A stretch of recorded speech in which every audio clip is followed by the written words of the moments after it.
Les supports et les résistances. Bienvenue sur votre chaîne de formation dédiée à l'art du trading. Si vous cherchez à améliorer vos compétences ou à maximiser vos profits dans le trading, vous êtes au bon endroit. En bourse, étudier les cours de marché visuellement est le premier réflexe de tout analyste de marché et de tout trader. À force d'observation et d'analyse, ils arrivent à percevoir certains niveaux et limites que semblent respecter les prix. Ces niveaux sont qualifiés de supports et de résistances. Parmi les figures graphiques les plus connues, les supports et les résistances sont les plus faciles à repérer et sont utilisés par un grand nombre de traders pour saisir des opportunités de profit non négligeables. Mais qu'est-ce qu'un support et une résistance? Quels sont les différents types de supports et de résistances? Comment identifier ces niveaux critiques sur un marché et les utiliser pour trader? Au terme de cette vidéo, vous saurez reconnaître, analyser et exploiter ces zones de tension sur les marchés financiers. Nous vous expliquerons de manière pratique, comment tirer profit de ces niveaux stratégiques pour réaliser des trades profitables. Si le sujet vous semble intéressant, prenez une seconde pour liker cette vidéo et vous abonner à notre chaîne si ce n'est déjà fait. Activez également la cloche de notification pour être informé dès que nous publierons une nouvelle vidéo. C'est parti.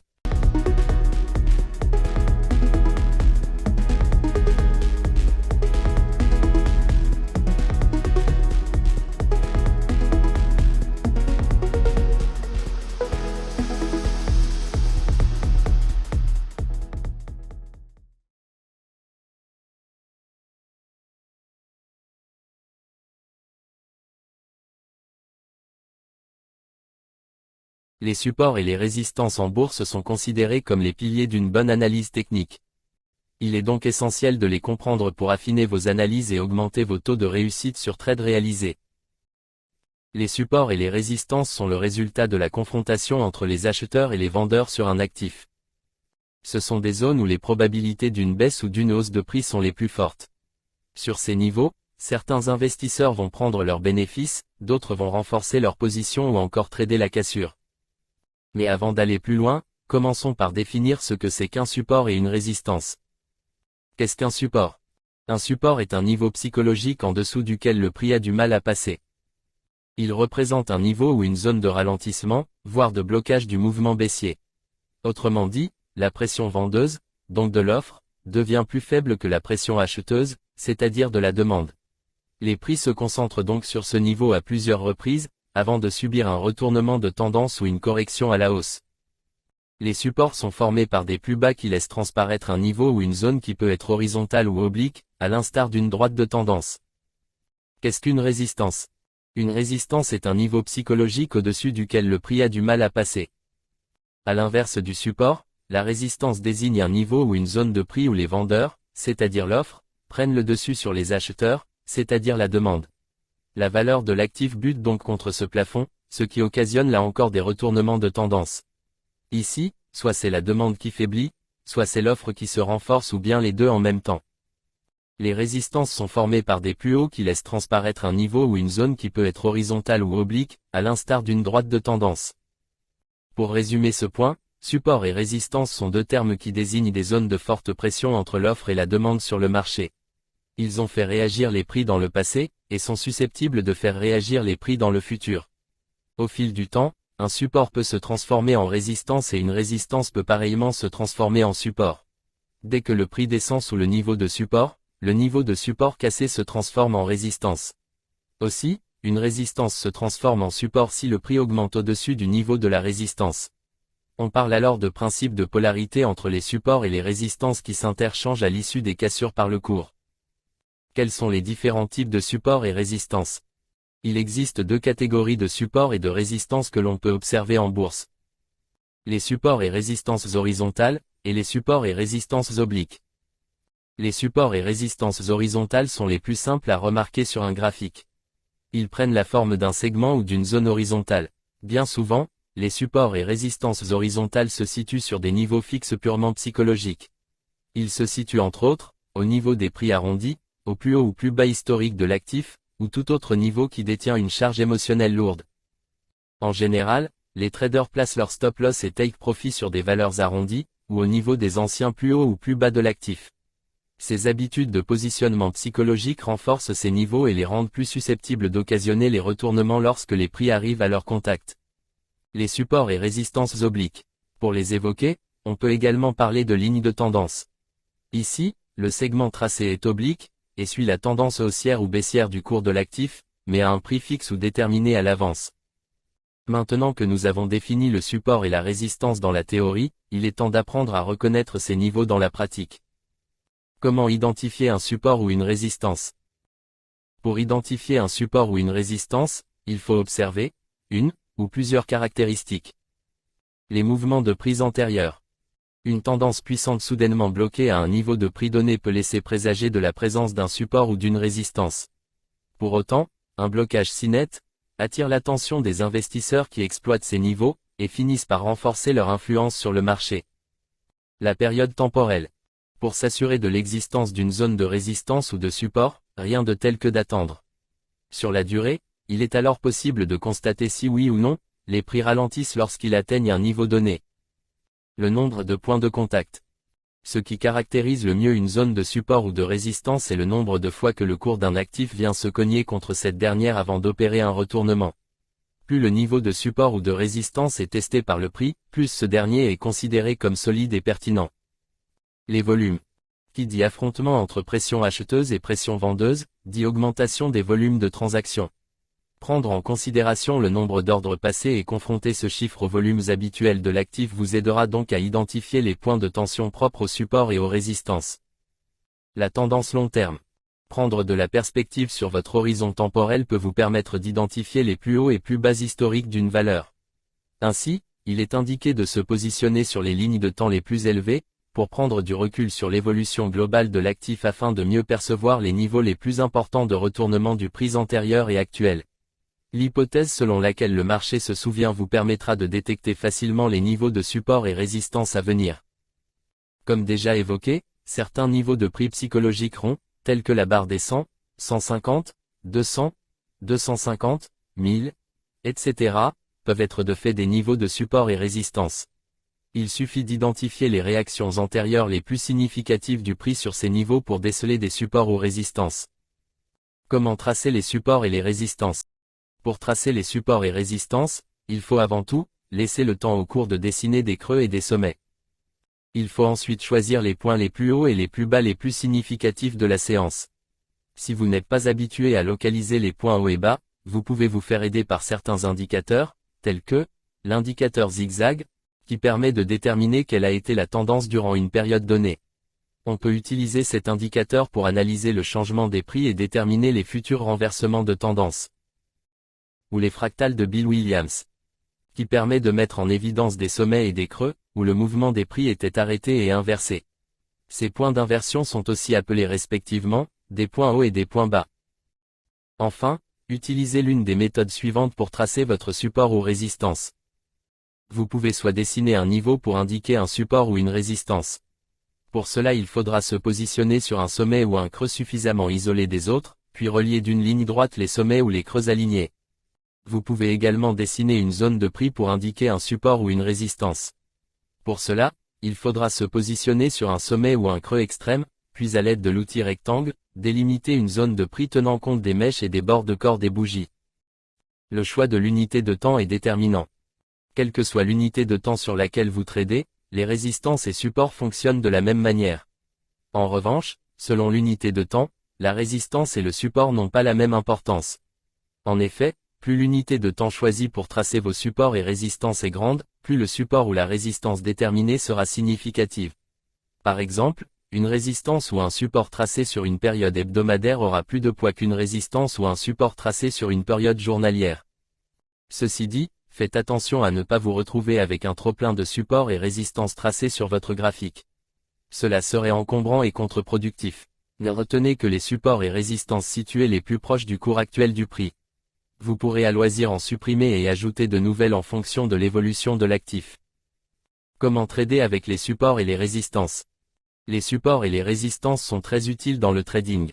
Ils permettent de prendre position mais aussi de se fixer des objectifs de prise de profit. Lorsqu'un support est cassé, le premier objectif est le support suivant. Et lorsqu'une résistance est cassée, le premier objectif est la résistance suivante. De manière générale, il ne faut jamais prendre position sur le support ou sur la résistance. Il faut attendre qu'un retournement se mette en place afin d'avoir la confirmation que le niveau de prix a bien joué son rôle de résistance ou de support, avant d'envisager d'ouvrir une position. Les traders se servent des supports comme repères pour acheter et des résistances comme repères pour vendre. Ils profitent également des cassures de support ou de résistance pour saisir des opportunités de trade intéressants. Voici comment trader les supports et résistances. Vendre au niveau de la résistance. Vendre au niveau de la résistance est une stratégie efficace. Mais pour éviter d'être surpris par une cassure de la résistance par le prix, il faut impérativement attendre le rejet du prix à la baisse par la résistance avant de se positionner en vente. Pour augmenter vos probabilités de succès, attendez le troisième rejet du prix par la résistance avant d'ouvrir une position en vente. Acheter au niveau du support. Acheter au niveau du support est également une stratégie efficace. Mais pour éviter d'être surpris par une cassure du support par le prix, il faut impérativement attendre le rejet du prix à la hausse par le support avant de se positionner en achat. Pour augmenter vos probabilités de succès, attendez le troisième rejet du prix par le support avant d'ouvrir une position en achat. Comment trader les cassures de support et de résistance? Le support et la résistance ne sont pas toujours en mesure de bloquer le cours. Il arrive que l'actif casse un support ou une résistance. Le risque de cassure est plus probable à partir du troisième point de contact. Ainsi, lorsque le prix ne respecte plus la limite et qu'il casse le support ou la résistance, cela annonce une poursuite du mouvement du prix dans le sens de la cassure. Les cassures peuvent fournir des mouvements très explosifs et rentables, mais dans la majorité des cas il faut s'attendre à ce que le prix vienne à nouveau tester le niveau après l'avoir cassé. Ce mouvement de retour est une correction momentanée du prix appelé pullback. Certains traders bâtissent leur stratégie de trading sur ces cassures de niveau clé. Comment optimiser son point d'entrée sur une cassure de support ou de résistance? Pour profiter des cassures de support ou de résistance, vous avez le choix entre deux méthodes. Vous pouvez entrer en position dans le sens de la cassure, et clôturer votre position dès la première confirmation de retournement du cours. Cette option peut vous exposer à de faux mouvements de cassure de tendance appelés fake-outs. Par contre, vous pourrez saisir un maximum d'opportunités de profit. Il est donc recommandé de rester vigilant après avoir ouvert votre position, pour la clôturer dès que les premiers signes annonciateurs d'un retournement du cours apparaissent. La deuxième option est d'attendre un nouveau test du niveau, donc attendre que le pullback se manifeste, avant d'entrer en position dans le sens initial de la cassure. Vous clôturez votre position à l'atteinte de votre take profit ou dès la première confirmation de retournement du cours. Cette deuxième option peut vous faire manquer des opportunités de profit sur les mouvements initiaux de cassure du cours, mais vous ne risquerez pas d'être piégé par des fake-outs ou des retournements de prix rapides après une cassure récente. Voyons à présent dans la pratique, comment tout ce que nous avons vu peut s'articuler, pour bâtir une stratégie de trading efficace. Commençons par expliquer la méthode qui sera utilisée pour trader les supports et les résistances de manière concrète. Nous allons vous dévoiler notre méthode en 5 étapes. Étape 1. Identifier la tendance. Étape 2. Identifier la ligne de continuation de tendance. Étape 3. Identifier les zones de repère de support ou de résistance. Étape 4. Confirmer que les zones repères sont des niveaux clés de mouvement importants. Étape 5. Attendre la confirmation du mouvement de retournement ou de cassure pour identifier le type de position à ouvrir. Pour identifier la tendance, il faut observer le cours de l'actif pour percevoir sa structure en termes de sommet et creux, conformément à ce que nous enseigne la théorie de Dow sur la manière de déterminer une tendance. Notez bien que cette stratégie de trading ne doit être appliquée uniquement que sur des marchés en tendance haussière ou baissière. Pour identifier la ligne de continuation sur une tendance active, il faut repérer le dernier point de retournement au sein de la tendance active qui a été récemment cassé, et marquer la zone de la cassure. Pour identifier les zones repères de support ou de résistance, il faut repérer les supports ou les résistances récentes les plus significatives, et marquer ces zones. Pour confirmer qu'une zone repère est un niveau clé, il faut revenir dans le passé pour vérifier si ces niveaux avaient occasionné de forts mouvements de retournement ou de continuation de tendance.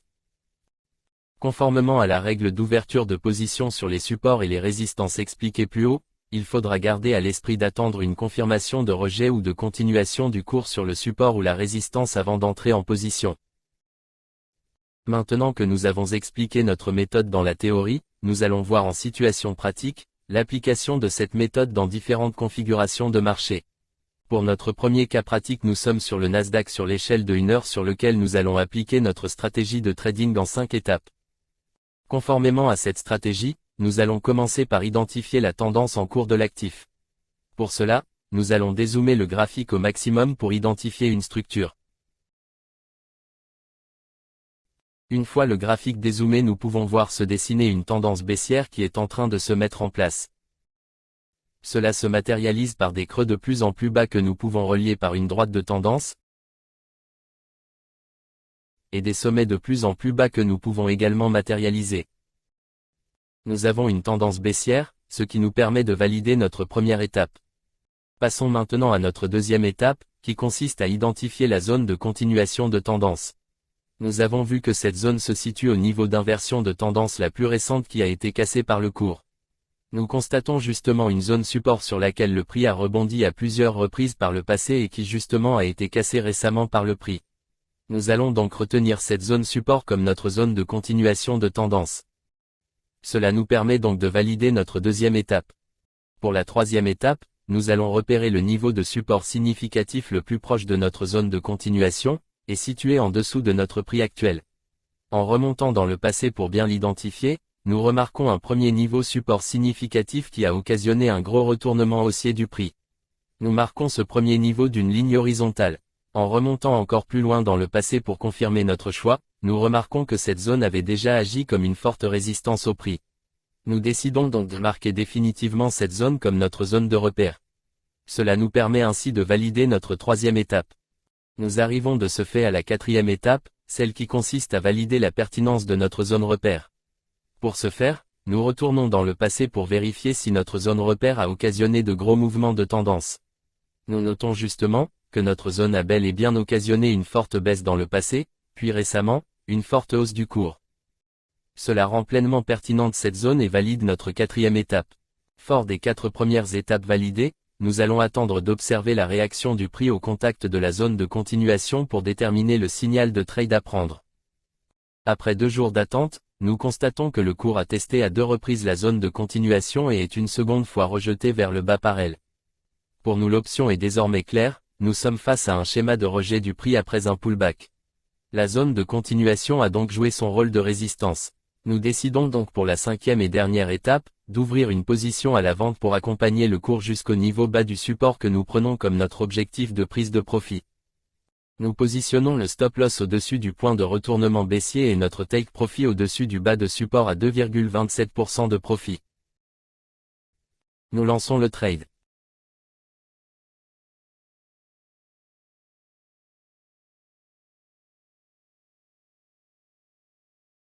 Et boum, nous avons atteint notre TP et gagné ce trade. Notre second cas pratique est sur le S&P 500 que nous tradons sur l'échelle de 1 heure. Conformément à notre stratégie, nous allons commencer par identifier la tendance en cours de l'actif. Pour cela, nous allons dézoomer le graphique au maximum pour identifier une structure. Une fois le graphique dézoomé, nous pouvons voir se dessiner une tendance haussière qui est en train de se mettre en place.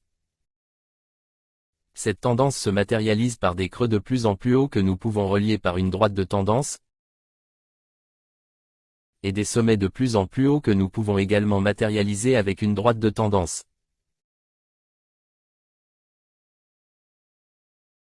Nous avons donc une tendance haussière confirmée qui valide notre première étape. Pour la deuxième étape, nous allons identifier la zone de continuation de tendance. Nous avons vu que cette zone se situe au niveau d'inversion de tendance la plus récente qui a été récemment cassée par le cours. Nous constatons justement une zone de résistance qui a rejeté le prix à 2 reprises récemment. Nous allons donc retenir cette zone de résistance comme notre zone de continuation de tendance. Nous venons de valider notre deuxième étape. Pour la troisième étape, nous allons remonter dans le passé pour repérer un niveau significatif de résistance proche de notre zone de continuation, située au-dessus du prix actuel. En remontant dans le passé, nous repérons une grosse résistance qui a occasionné un gros retournement baissier du prix. Nous marquons ce premier niveau d'une ligne horizontale puis dézoomons, pour pouvoir délimiter une zone.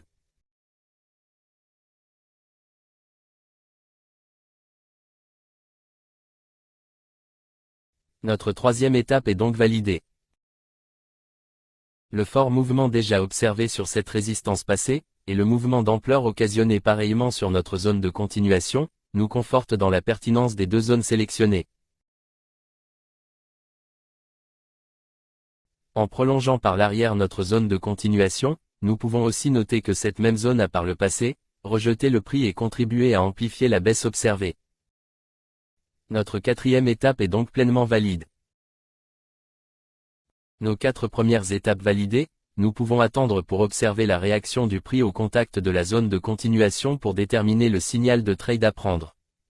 Pendant 6 jours, nous avons pu observer le cours interagir avec notre zone de continuation.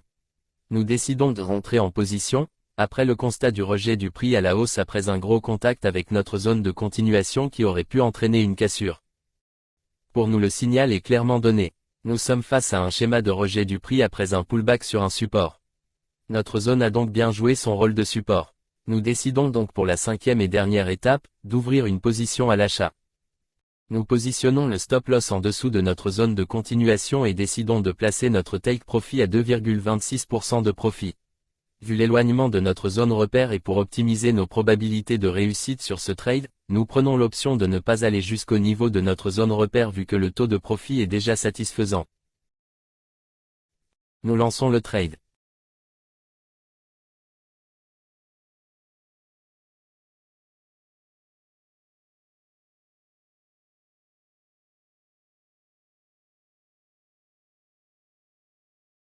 Le prix revient tester notre zone de continuation puis repart. Et boum, nous avons atteint notre TP et gagné ce trade. Que pouvons-nous retenir de cette stratégie de trading des supports et résistances en 5 étapes? La stratégie de trading des supports et résistances en 5 étapes est basée sur l'action du prix et ne nécessite pas l'utilisation d'indicateurs techniques. C'est une stratégie très efficace qui permet aux traders de réaliser au moins 90% de taux de réussite sur ses prises de position. Elle est applicable sur tout type d'actifs, de marché ou de ligne de temps. Mais est utilisable uniquement sur des tendances haussières ou baissières. Pour plus d'efficacité, il est recommandé d'attendre l'interaction du prix avec la zone de continuation avant toute prise de position. Restez mesuré sur le take profit. Si le niveau de la zone repère donne des taux de profit très importants, vous pouvez fixer un take profit plus raisonnable pour réduire votre risque et optimiser votre taux de réussite. Nous espérons que cette vidéo vous aura appris beaucoup sur les supports et résistances, et montré comment les utiliser pour trader. Nous avons vu que sans utiliser d'indicateurs techniques, nous pouvons élaborer une stratégie de trading simple et très efficace, basée sur les supports et résistances. Nous vous disons à bientôt pour une prochaine vidéo de formation. Si cette vidéo t'a plu, n'oublie pas de la liker, t'abonner et d'activer la cloche de notification pour ne manquer aucune de nos nouvelles vidéos de formation. Partage également cette vidéo à tes proches qui souhaiteraient comme toi réussir dans le trading.